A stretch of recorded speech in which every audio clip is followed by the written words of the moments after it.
लेकिन एक चीज मैं शुरू करना चाहता हूँ आज के प्रोग्राम में, वो ये है कि आज अगर 100 अंक माना जाए तो आज 100 अंक में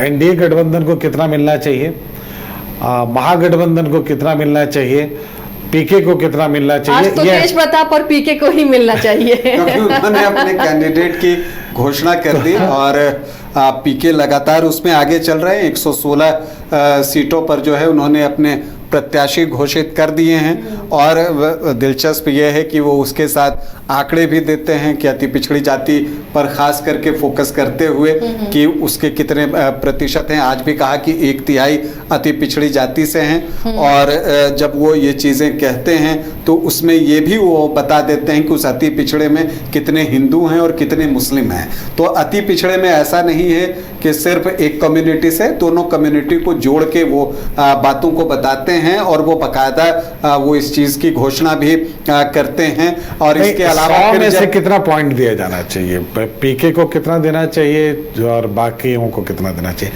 मेरे ख्याल से आज की स्थिति में एलजेपीआर यानी चिराग की पार्टी को 100 के 100 पॉइंट दे देना चाहिए, क्योंकि उन्होंने बहुत अच्छा बार्गेन करके अभी स्थिति बना दी है। एनडीए को कितना पॉइंट देंगे ये मेरा ख्याल है, लेकिन आप लोग कितना देना चाहेंगे बताइए। देखिए पीके को मैं 60%, एलजेपीआर तो पूरा का पूरा, चूंकि 29 सीटें मिल गई, लेकिन वही मैंने कहा ना कि मुझे वो देखना है कि कितने उनके कैंडिडेट होते हैं और कितने कैंडिडेट आज के डेट लेते हैं। आज के डेट में उनको आप 100% दे सकते हैं, क्योंकि 29 सीटें लेना कोई आसान चीज नहीं थी। लेकिन जहां तक ओवरऑल आप एनडीए को देखिए तब भी आप 50% जो है एनडीए को आज दे सकते हैं, लेकिन महागठबंधन अभी 25% के आसपास आज के डेट पे 80% तेज प्रताप को दे दिया जाए। हाँ जी, जिन्होंने कैंडिडेट घोषणा कर दी। लेकिन अगर एनडीए महागठबंधन की हम बात करें तो 50% मार्क्स आज एनडीए को, क्योंकि उन्होंने कल सीटों का बंटवारा कर लिया था। आज उस पर कोई बात बिगड़ी नहीं है। इधर उधर से जो खबरें आई, इशारों में बात हुई तो 50% मार्क्स उसके काट लिए गए, तो 50% आप उनको दे दीजिए। राजीव जी से भी पूछा जाना चाहिए और 25% महागठबंधन को मिला। फिर राजीव जी आपकी क्या राय है?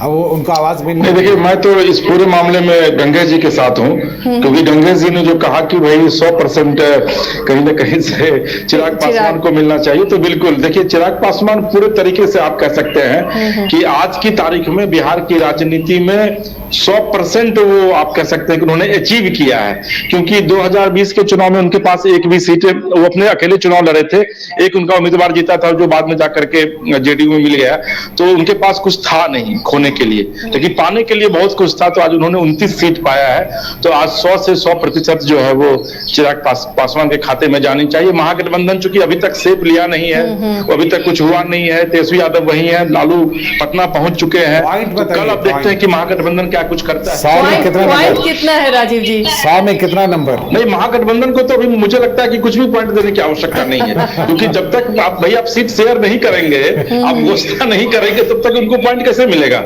तो अभी पूरे एनडीए को पॉइंट मिलना चाहिए, जिसमें कि चिराग 100% ले रहे हैं। बाद बाकी अगर उपेंद्र कुशवाहा और मांझी की बात करेंगे तो इन लोगों को 25% आप दे सकते हैं। चलिए, तो बीजेपी जेडीयू रह गया। बिहार है और बिहार राजनीति की सबसे बड़ी पाठशाला है। बहस खत्म नहीं होगी, चर्चा खत्म नहीं होगी, लेकिन अपडेट आप तक हम जरूर पहुंचाते रहेंगे। फिलहाल आप सभी का शुक्रिया इस चर्चा में शामिल होने के लिए। तो आज के लिए बस इतना ही। कल फिर हम हाजिर होंगे और रेड करेंगे तमाम गठबंधन को, पार्टियों की कौन बाजी मारता है कल के दिन में, वो भी आप तक पहुंचाएंगे। फिलहाल इतना ही, लेकिन खबरों के लिए आप देखते रहिए News 22 को।